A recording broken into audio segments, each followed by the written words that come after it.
જય શ્રી કૃષ્ણ મિત્રો। આજે અષાઢી બીજ છે તો બધાને અષાઢી બીજની શુભકામનાઓ। ભગવાન જગન્નાથજી બધાના જીવનમાં સુખ સમૃદ્ધિ અને ખુશીઓના શ્રેષ્ઠ રંગો લાવે એવી ભગવાનને પ્રાર્થના છે અને બધાને રથયાત્રા નિમિત્તે શુભકામનાઓ। જગન્નાથજીનો ખાસ દિવસ છે તો આજે મેં પણ ભગવાન માટે ભોગ માટે મેં આજે માલપુઆ બનાવ્યા છે જે એમના પ્રિય છે અને જનરલી મંદિરોમાં પ્રસાદીમાં આજે માલપુઆની પ્રસાદી હોય છે। તો ચલો આજે શરૂ કરીએ। અહીંયા મેં જે ઇન્ગ્રેડિયન્ટ્સ જોઈએ છે એ પહેલાં ઓલરેડી રેડી કરી રાખ્યા છે। નોર્મલ જ વસ્તુથી બને છે। 2 વાટકી મેં ઘઉંનો લોટ લીધો છે જે આપણે રોટલી બનાવીએ છીએ। 1 વાટકી ગોળ અને 1 ચમચી અધગચરી પીસેલી વરિયાળી અને 4 થી 5 ઇલાયચી લીધી છે। હવે એ જે વાટકી આપણે ગોળ લીધો છે એ ગોળ આપણે એક બાઉલમાં ટ્રાન્સફર કરી અને ગરમ પાણી એમાં એ જ વાટકીના માપથી 3 વાટકી ગરમ પાણી આપણે એડ કરવાનું। પહેલાં આપણે બેટર બનાવીએ છીએ તો પહેલાં પાણી 3 વાટકી એડ કરશું, પછી ઘટે તો આપણે બેટર વખતે એડ કરીશું। તો ગરમ પાણી છે તો ગોળ પહેલાં ફટાફટ ઓગળી જશે અને ખાસ એ વાતનું ધ્યાન રાખવાનું કે આ ગોળનું પાણી ઠંડુ પડે પછી જ આપણે બેટર બનાવવાનું। તો પાણી ગોળનું ઠંડુ થઈ જાય એટલે બીજા એક બાઉલમાં આ રીતે ગાળી અને લઈ લેવાનું, એટલે ગોળમાં કોઈ નાનો મોટો કચરો હોય તો એમાં ના આવે। તો આ રીતે મેં ગાળી લીધું છે એક બાઉલમાં અને એમાં જે 2 વાટકી આપણે લોટ લીધો તો એ વાટકી આમાં એડ કરી દેવાનો। મારે લેવાનો વિડીયોનો શોર્ટ લેવાનો રહી ગયો છે। થોડું થોડું એડ કરતા જઈએ અને આ રીતે મિક્સ કરી લેવાનું। જો આપણને પાણી થોડું ઓછું લાગે ત્યારે તો ઠંડુ પાણી આપણે એડ કરવાનું। ઠંડુ એટલે નોર્મલ રૂમ ટેમ્પરેચરવાળું, ગરમ પાણી એડ નથી કરવાનું કેમ કે જો ગરમ પાણી એડ કરશું તો માલપુઆ ચવડ થઈ જશે। તો આ રીતે સરસ મિક્સ કરી લેવાનું અને એની કન્સિસ્ટન્સી તમે જોઈ શકો છો એ થીક છે, એકદમ ઢીલું નથી। એ રીતનું બેટર રેડી કરી લેવાનું અને એને 2 કલાક માટે રેસ્ટ આપી દેવાનો।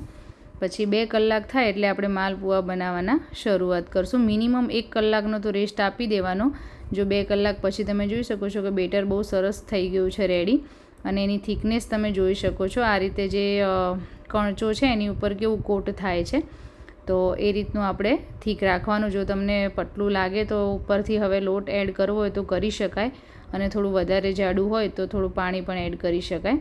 હવે 2 કલાક પછી જ્યારે બેટર સરસ થઈ જાય ત્યારે આપણે ઓઇલ એક આ રીતની પેન લઈ લેવાની જે આમ સીધા તળિયાવાળી હોય એ લઈ અને ઓઇલ ગરમ કરી લેવાનું। ઓઇલ થોડું મીડિયમ ગરમ થાય એટલે આપણે આ રીતે થોડુંક એડ કરીને ટ્રાય કરી લેવાનું, જોઈ લેવાનું કે થોડી વાર પછી જે બેટર ઉપર આવે છે માલપુઓ તો સમજી લેવાનું કે ઓઇલ એકદમ પરફેક્ટ ગરમ થયું છે। એકદમ ગરમ ઉકળતું નથી કરવાનું। આ રીતે એડ કરી લેવાનું અને એવું લાગે તો પહેલાં એક જ માલપુઓ એડ કરવાનો। મેં પણ એક જ પહેલાં એડ કરી અને ટ્રાય કરી લીધો છે। તમે જોઈ શકો છો કેવું સરસ ફૂલી અને બને છે એકદમ।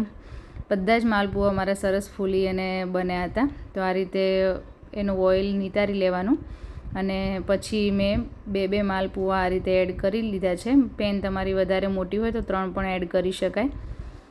તો એડ કર્યા પછી થોડીવાર રહેવા દેવાનું, ઉપર આવે માલપુઆ પછી આપણે એને પલટાવવાના અને એ રીતે આ રીતે સરસ ગોલ્ડન એને ફ્રાય કરી લેવાના।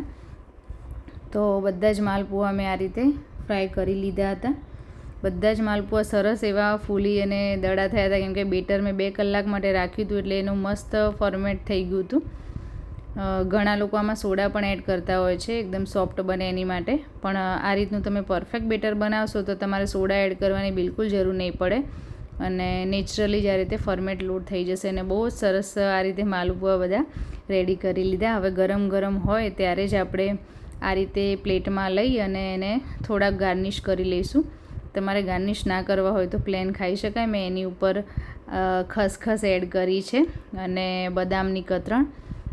આ ટોટલી ઓપ્શનલ છે, પ્લેન પણ ખાઈ શકીએ છીએ પણ મેં ગાર્નિશ કર્યા છે। તો તમને મિત્રો મારો વિડીયો પસંદ આવ્યો હોય તો મારી ચેનલને સબસ્ક્રાઈબ કરવાનું ભૂલતા નહીં, લાઇક અને શેર જરૂરથી કરજો। Bye bye.